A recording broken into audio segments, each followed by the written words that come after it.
नमस्कार, आप देख रहे हैं चक्रव्यूह और सवालों के चक्रव्यूह में आज मेरे साथ हैं सांसद चरणजीत सिंह रोड़ी। आपका स्वागत है हमारे इस खास कार्यक्रम में। मैं ये जानना चाह रही हूँ आपसे कि आप सांसद बने, इस बार जिस तरह का चुनाव हुआ, आप अपना जो सफ़र है संसद तक का किस तरह से देखते हैं? आपको पूरा भरोसा था कि आप जीत रहे हैं?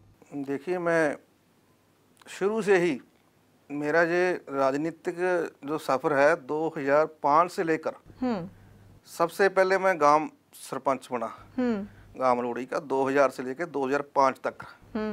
और मेरा सरपंची का समय पूरा नहीं हुआ था तो मैं जिला पार्षद का इलेक्शन लड़ा, जिला पार्षद जीत गया।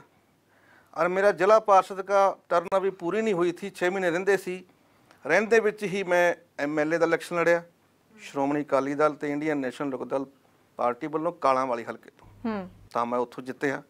और जितने तो बाद मेरा यह हजे संसद MLA की टर्न पूरी नहीं हुई और उस तो बाद मैनू सरसा लोक सभा सीट तो इंडियन नेशनल लोक दल पार्टी वालों उम्मीदवार बनाया गया। पर जब आपको टिकट दी गई तब आप क्या सोच रहे थे? क्योंकि तब एक मोदी वेव चल रही थी, आपको लग रहा था? नहीं, ऐसा कुछ नहीं था, मोदी वेव नहीं था। वहाँ हमारे तो जो सरसा हल्का है, सरसे हल्के में 9 कॉन्स्टिट्यूंसी आती हैं, तो हमारा ज़्यादातर जो सिरसा डिस्ट्रिक्ट है, फतेहाबाद डिस्ट्रिक्ट है, एक हल्का नरवाणे का है। वह हम असी देखिए तो शुरू तो ही चौधरी ओम प्रकाश चौटाला जी नाल संबंधित है।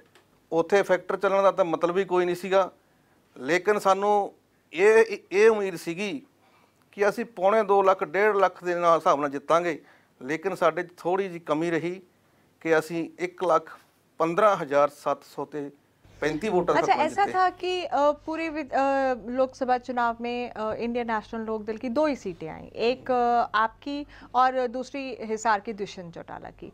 और ऐसा लग रहा था कि जो आप, क्योंकि अकाली दल ने भी पूरा जोर लगाया, वहाँ पर अकाली दल का गढ़ भी माना जाता है, ये फैक्टर रहे कि क्या आप ठीक ठाक मार्जिन से जीते हैं? नहीं, फैक्टर तो देखो, एक तो पहली बात तो वो सिख बेल्ट हुए, और दूसरी गल चौटाला साहब का अपना गृह जिला, और तीसरी गल ये है कि ਜਿਹੜੀਆਂ 5 ਕੌਂਸਟੀਟਿਊਂਸੀਆਂ ਸੀਗੀਆਂ ਸਰਸੇ ਦੀਆਂ, ਉਹ ਤੇ ਸਾਨੂੰ ਇੰਡੀਅਨ ਨੈਸ਼ਨਲ ਲੋਕ ਦਲ ਪਾਰਟੀ ਦਾ ਪੂਰਾ ਮਤਲਬ ਦਬਦਬਾ ਬਣਿਆ ਹੋਇਆ ਸੀਗਾ।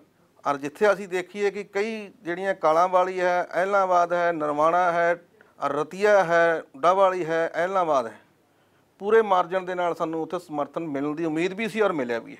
क्या मुद्दे रहे, कौन से मुद्दे जो थे अहम वहाँ पर काम किए? नहीं, काम देखो, काम पिछले 10 साल से कांग्रेस पार्टी की सरकार रही। कांग्रेस पार्टी की सरकार ने सिरसा जिला और फतेहाबाद जिला के साथ ऐसा सुतीला व्यवहार किया कि किसी भी गांव में, किसी भी शहर में कोई भी सरकार की तरफ से कोई भी राहत नहीं आई।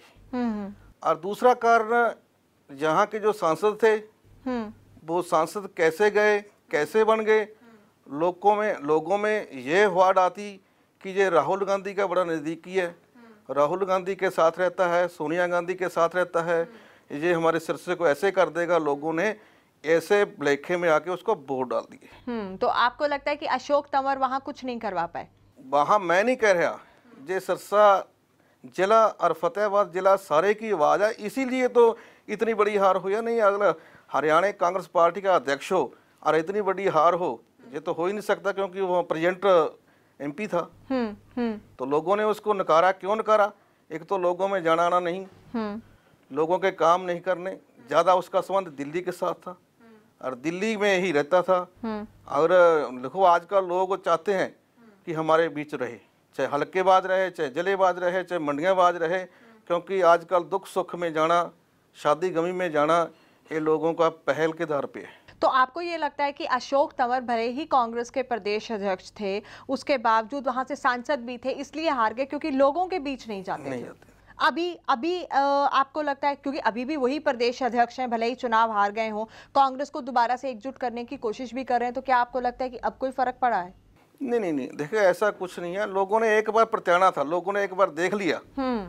ये कांग्रेस की थ्योरी आई है कि नवे से नवा लेकर आती है, जिसको कोई उसके बारे में पता ना हो उसको लेकर आती है, जिसकी कमी ना हो। अगर ऐसी, तो सिरसा के अंदर तो ऐसी कोई बात ही नहीं होगी इसकी। तो पहली बात तो क्योंकि सिरसे की जनता है जी, वो समझ चुकी है कि इन्हों जो दिल्ली से आकर जहाँ सांसद बनता है उसने हमारे राहुल गांधी का नज़दीकी होने के बावजूद भी नहीं किया, तो अब क्या करेगा? क्या यही वजह थी कि अशोक तंवर ने बहुत जोर लगाया कि उन्हें कहीं और से चुनाव लड़ने का मौका मिल जाए? ऐसी बड़िया हवावां चलियां सीगियां, बहुत ज़्यादा हवा सी कि जे अम्बाला जाने की तैयारी में है, लेकिन अम्बाला में इसको हाईकमान से इनकार होया, कैसे होया कैसे नहीं होया, तो इसको वहाँ टिकट दी गई। और वहाँ भी टिकट देने के बावजूद भी इसने इतना पैसा बहाया, पानी की तरह पैसे को बहाया, लेकिन फिर भी इसकी कोई बाहर नहीं चली। अच्छा, अभी जो हम देखें, आप क्योंकि संसद में हैं और अभी हरियाणा में बीजेपी की सरकार है, केंद्र में भी बीजेपी की सरकार है। नरेंद्र मोदी ने कहा है कि हर सांसद जो है अपने एक गांव को चुने और उसे एक मॉडल विलेज बनाए, तो उसको लेकर आपने क्या किया है अभी तक? तो देखिए, जिस दिन से ये चर्चा चली, नरेंद्र मोदी जी प्रधानमंत्री जी ने अपने मुखबंद से ये शब्द कहे कि मैं हर सांसद को एक गांव गोद लेने के लिए बोला, तो हमारी प्रयास उसी दिन से चल पड़े थे। हमने वक् हल्के वक् गांव देखे जिसमें से कोई कमी है। हर एक हल्के में बहुत सारी कमियां हैं। ये देखिए तो मतलब कोई भी हल्का है उसके में जो कमज़ोर गांव है, वो कमज़ोर गांव की कमजोरी दिख जाती है। तो इसलिए हमने सबसे पहले, ये राजस्थान का बॉर्डर है, इलाहाबाद हल्का राजस्थान का बॉर्डर है, वैसे भी सेम ग्रस्त है, सेम वहाँ पहुँची हुई है, आधे गांव सेम के हैं, आधे गांव खेती होती है। इसीलिए हमने इलाहाबाद से गुड़िया खेड़ा गांव को मैंने अपना उसको चुना है। तो अभी वहाँ पर आप क्या मॉडल विलेज जो बनाने की बातें की गई हैं, तो आपकी प्रायोरिटी क्या है? वहाँ क्या आप डेवलप कराएंगे सबसे पहले? तो देखिए, सब मैं तो यही कहूँगा कि अभी तक पहले पीछे मीटिंग हुई थी, गुड़गांव मीटिंग हुई थी, उस मीटिंग में भी सब डीसी वगैरह बुलाए गए सी, हमारे को बुलाया गया सी। उसमें भी कहा था कि पहले ये बताओ कि आप करोगे क्या, क्योंकि गांव में बहुत सारी समस्या है। जो गुड़िया खेड़ा गांव है, एक पिछड़ा गांव देखिए, पर पिछड़े के तौर पे देखिए, क्योंकि 20-25 साल से इस गांव में कोई भी किसी किस्म की डेवलपमेंट नहीं हुई। जे सिरसा से 19 किलोमीटर है और डीटी रोड से 1.5 किलोमीटर गांव पड़ता है। और इस गांव में देखिए तो 43-4400 जो है पॉपुलेशन है। तो फिर आप क्या डेवलप कराएंगे? मीटिंग में क्या कहा गया था? कोई गाइडलाइंस आप लोगों को अभी तक दी गई है? कुछ कहा गया? उन्होंने जो कहा भी ऐसे करके हम एक डिप्टी कमिश्नर की ड्यूटी भी लगेगी वहाँ पर, उसकी देखरेख में होगा और सब काम हो गए। तो हमने यही रखा था कि इस गांव के अंदर सबसे पहले जो समस्या है हमारे को पीने के पानी की और सेम की, क्योंकि फसल नहीं है, फसल के बिना जिम्मेदार का वहाँ रहना बड़ा मुश्किल है। तो जब फसल होगी तो जिम्मेदार रहेगा, तब हमारी गलियाँ भी पक्की होंगी, तब हमारे स्कूल भी बनेंगे। स्कूल की देखिए और अपने हॉस्पिटल की देखिए, वहाँ तो है ही नहीं, और ना कोई रेल लाइन पड़ती है जिससे कोई गरीब आदमी अपने शहर में जा सके, कोई ऐसा कोई साधन नहीं है। तो हमने यही सोचा कि वहाँ इस गांव में जो हम आदर्श गांव बनाने जा रहे हैं, इस गांव को बड़ी अच्छी तरीके से, जो 1.5 किलोमीटर दूर है रोड से, और इसमें बढ़िया अच्छी गली हो, बढ़िया पीएससी हो और बढ़िया कॉलेज हो, बढ़िया तरह की अपना स्टेडियम हो जिससे बच्चे खेलें। तो अभी जो आपकी प्रायोरिटी है वो ये है कि पीने के पानी की वहाँ पर सही तरीके से व्यवस्था हो, और जो सेम की बात आप बोल रहे हैं वो हो, स्कूल हो, अस्पताल हो, ये जो बेसिक चीजें हैं। हाँ, बेसिक चीजें हैं। बाकी उसमें से ऐसा है कि ये गांव थोड़ा सा पिछड़ा हुआ गांव है, इसको अच्छी तरह, क्योंकि यहाँ की पॉपुलेशन 43-4400 है, जिसमें से ये वोमेन की जो लेडीज की जो एवरेज है 911% है यहाँ। तो इसको मतलब इसको जरूरत है इस गांव को पूरा का पूरा मॉडल विलेज बनाने के लिए, आदर्श गांव बनाने के लिए, ये जो आपको फंड अलॉट होंगे उसी में से आप खर्चा करेंगे या कुछ और भी व्यवस्था की गई है? अभी तो यही सुनने को आया है कि इसके लिए 2015 के लिए इसे पैसा सेशन होगा, वो पैसा लगेगा, एमपी लैंड वाला पैसा नहीं लगेगा। अच्छा, तो जो एमपी वाला पैसा है आपका, वो आपकी क्या प्रायोरिटीज हैं? क्या आपकी प्राथमिकता है कि बतौर एमपी आपने क्या सोचा है कि ये काम करने हैं? तो जो एमपी लैंड का पैसा है जी, वो एमपी लैंड का पैसा अभी मेरे पास 2.5 करोड़ रुपया है।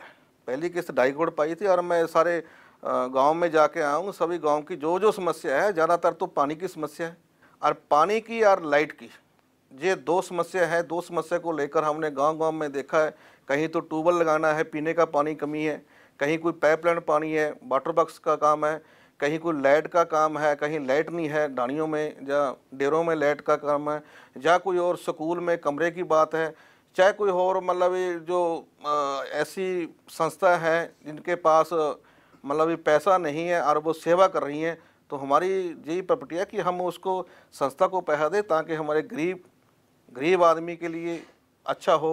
चाहे कोई हेल्थ सेंटर खोले, चाहे कोई वो तकनीकी सेंटर खोले, जिससे वो लोग अपनी आजीविका कमा सकें। अच्छा, अभी जो हम मौजूदा हालात देखते हैं हरियाणा की राजनीति के, इसे आप किस तरह से देखते हैं?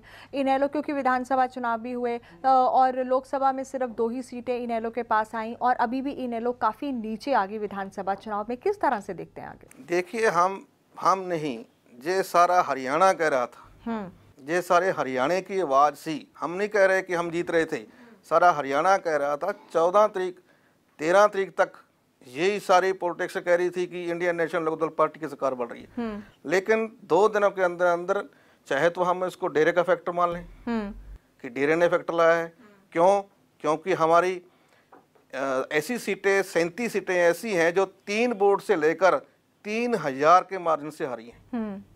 तो हम 20 सीटें हमारे पास है, 37 सीटें ऐसी हैं जो 3 वोटों से लेकर 3000 के मार्जिन से हारी है। हम इसको सोचते हैं कि इसमें कहीं ना कहीं डेरे का फैक्टर चला है। लेकिन बहुत बड़ा झटका इनेलो के लिए, देखिए आपके प्रदेश अध्यक्ष अशोक अरोड़ा हार गए और दुष्यंत चौटाला, जिन्होंने ये सोचा कि मैं सांसद की अपने छोड़ के मैं वहाँ से लड़ूं, वो हार गए। तो कहीं ना कहीं बहुत बड़ा झटका तो इनेलो को लगा, बावजूद इसके कि चलिए 2 MP हैं, कुछ MLA भी आए, लेकिन ओवरऑल अगर हम देखें तो नहीं, ओवरऑल तो उसी समय लगा था, तो हम जीत रहे थे। लेकिन कांग्रेस पार्टी की ऐसी इनकी रणनीति बनी कि कांग्रेस पार्टी ने सोचा कि इनेलो ना जीत जाए, तो इसलिए इन्होंने अपनी वोट है जो बीजेपी को बैठ कर दी। अपनी जमानतें जब्त कराने के बावजूद बीजेपी को जिताने का काम किया। क्योंकि इनेलो कल को सत्ता में ना आ जाए, इनेलो इनके राज खोल देगी, जो इन्होंने गलत कर रखे हैं 10 साल से लेकर, वो इनके पत्ते खोलेगी। इसलिए इनेलो को नहीं आने देने के लिए बीजेपी को वोट डाले और अपने कांग्रेस पार्टी के जो भी उम्मीदवार खड़े थे उनकी जमानतें जब्त कराई।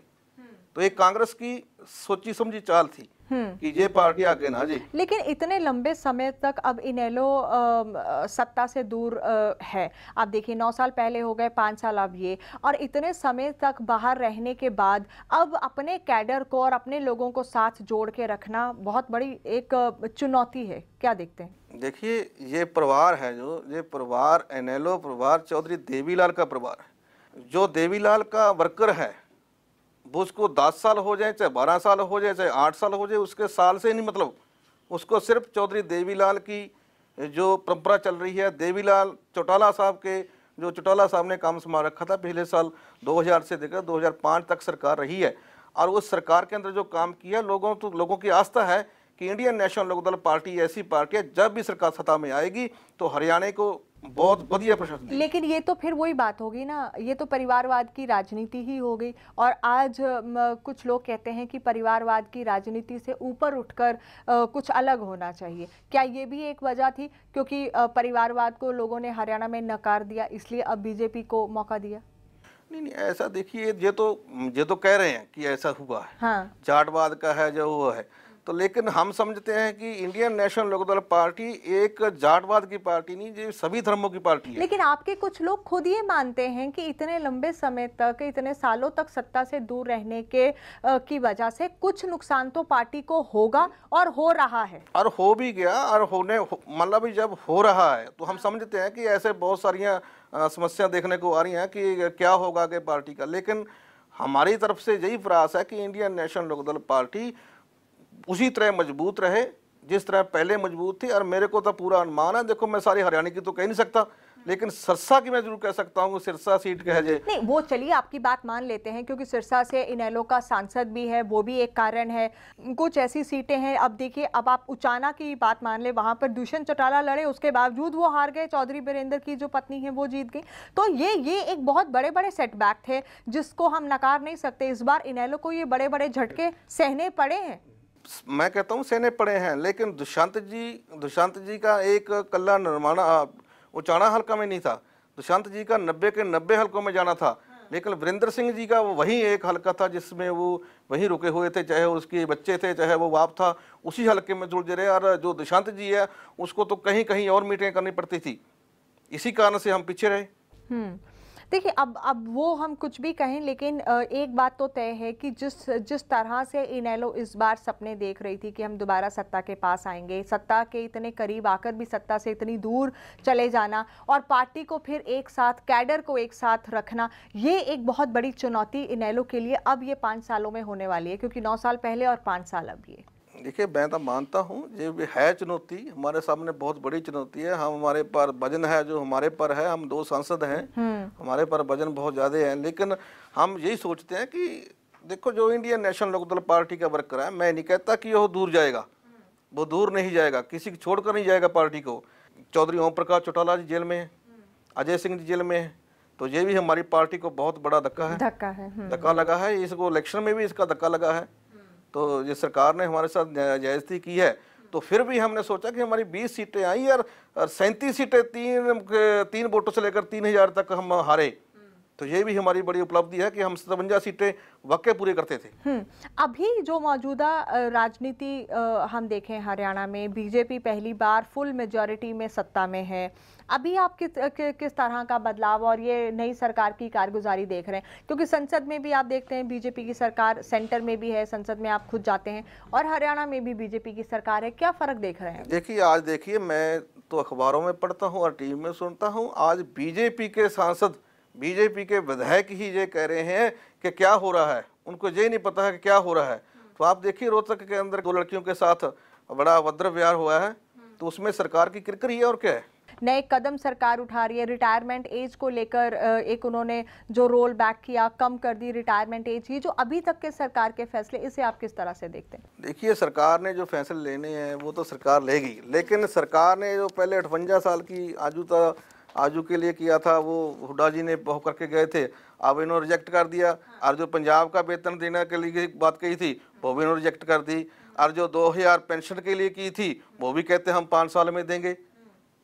तो अपनी किए हुए से अपने पीछे हट रहे हैं, क्योंकि पहले तो क्या था कि हम बुढ़ापा पेंशन 2000 रुपये देंगे, अब उसको 200 रुपये बढ़ा रहे हैं। तो इसमें गलत मैसेज आता है कि बुजुर्गों के साथ न्याय किया है। तो पहले वोट मांगे, उसी तरीके से रहो आप। बतौर बीजेपी की सरकार, अभी 1 महीना हो गया सरकार को आए हुए, इसे आप किस तरह से इसका आकलन करेंगे, जितने काम हुए हैं? देखिए, हमने तो नहीं देखा कि कोई काम हुआ है, या कोई बीजेपी का कोई जिले के अंदर कोई ऐसा पैसा लगा हुआ हो। मैं तो एडीसी ऑफिस में गया था, एडीसी ऑफिस वाले बता रहे थे कि नरेगा बंद कर दी, और हरियाणा कल्याण निगम से जो पैसा आया करता था वो बंद हो गया, और जो नरेगा के तहत पैसा आता था वो बंद हो गया। अभी दफ्तरों के अंदर किसी गरीब आदमी का रोजगार का साधन नहीं है, तो पता नहीं कौन सी स्कीम लेकर आएंगे, कब चलाएंगे। जब स्कीम चलाएंगे वो तब तो गरीब आदमी मरा जाएगा। तो ऐसी देखेंगे कौन सी स्कीम आएगी जिसको किसको फायदा होगा। लेकिन जो पहले स्कीम में चल रही थी उसको बंद करने का काम नरेंद्र मोदी जी ने किया है। मैं तो किया है, कहता हूं कि यदि उन्होंने बंद करने का काम किया है तो जो आगे आपकी प्रपोजल है वो तो चलाए। अच्छा, अभी क्योंकि इनेलो विपक्षी पार्टी के रूप में सबसे मेन विपक्षी पार्टी है, अभी आप विपक्ष की भूमिका में खुद को, इनेलो को और कांग्रेस को कहाँ देखते हैं? देखिए, कांग्रेस कहाँ है जी, कांग्रेस के पास क्या है? कांग्रेस तो नामात्र चीज है। ये तो पहले ही आप कह रहे हैं, मुझे अपनी जुबान से अपने आप जब्त कराई है इन्होंने, अपने आप इन्होंने एमएलए हराए हैं, सब कुछ अपने आप किया हुआ है।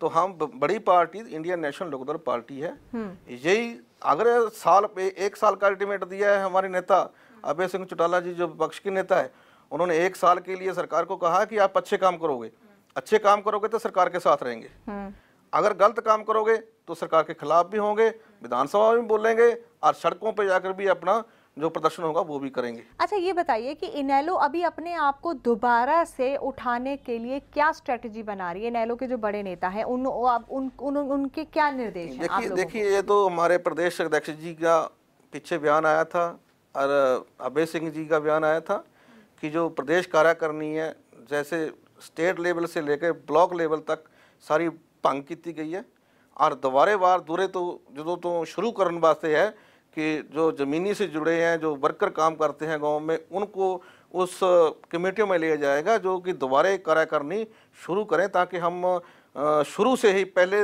जो कार्यकारिणी है नीचे से शुरू करेंगे ताकि ऊपर तक हरियाणा लेवल की जो कमेटी है उनको भंग करके फिर दोबारा भी बनी। संगठित करने के लिए क्या निर्देश दिए गए हैं ऊपर से?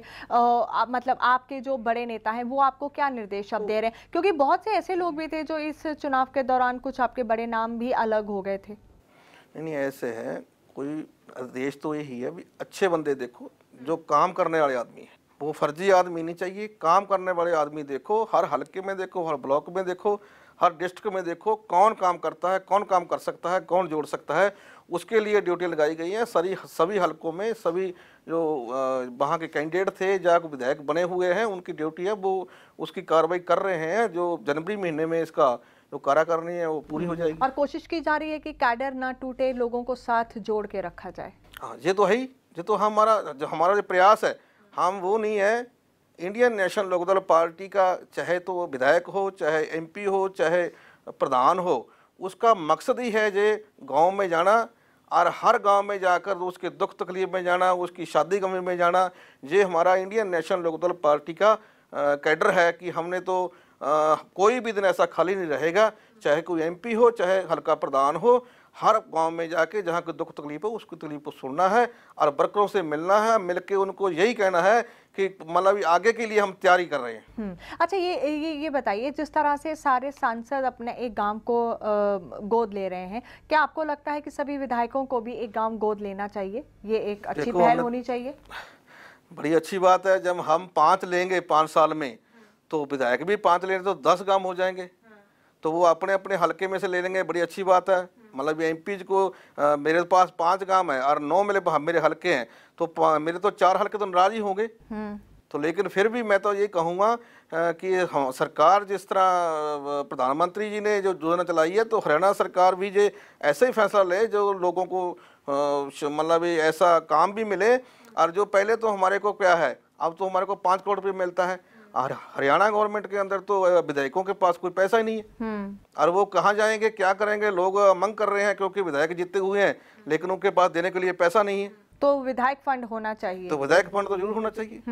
कम से कम 2 करोड़ रुपये विधायक फंड हो, ताकि विधायक अपने हलके में जाए, हलके की समस्या सुने, तो लोगों को आस होती है कि हमारा विधायक जीता हुआ हम उससे काम दे। बिल्कुल। ऐसे तो विपक्ष का विधायक तो वैसे भी कुछ नहीं कर पाता क्योंकि उसको सहायता ही नहीं मिल पाती है सरकार से। अच्छा, मैं ये जानना चाहूंगी बहुत ही संक्षेप में कि अभी बतौर सांसद आपने और क्या सोचा है? देखिए, मैंने तो यही सोचा है कि हर गांव में सबसे पहले तो मैंने जो सुविधा है, पानी की समस्या, पानी की बहुत ज़्यादा है, पानी की समस्या दूर करनी है, क्योंकि पानी के बिना कोई भी आदमी रह नहीं सकता। मेरे हलके में, जैसे नरवाना हलके में गया था, 800 फुट पानी है नीचे, 800 फुट पे पानी मीठा पानी मिलेगा। तो उस गांव में इतनी तकलीफ है कि जब वो नीचे ऊपर वाला पानी आता है तो उनके घरों में उनको या तो कैंसर की बीमारी होती है या और तरह की बीमारियां होती हैं। इससे बीमारियों में निजात पाने वास्ते सब तो पहला पानी, फिर बिजली और फिर हॉस्पिटल की जो सुविधा है उस गांव में जरूर हो, ताकि गरीब आदमी जो जाता है पहले उसको फर्स्ट एड मिल जाए। चलिए, बेहद शुक्रिया हमारे साथ इस कार्यक्रम में जुड़ने के लिए। पानी, बिजली और अस्पताल, बुनियादी सुविधाएं मुहैया करवाने की बात तो सांसद कर रहे हैं, लेकिन वायदों और हकीकत का ये जो बीच का फासला है, ये कितनी जल्दी तय हो पाता है, ये देखना यकीनन दिलचस्प होगा। लेते हैं आपसे इजाजत। नमस्कार।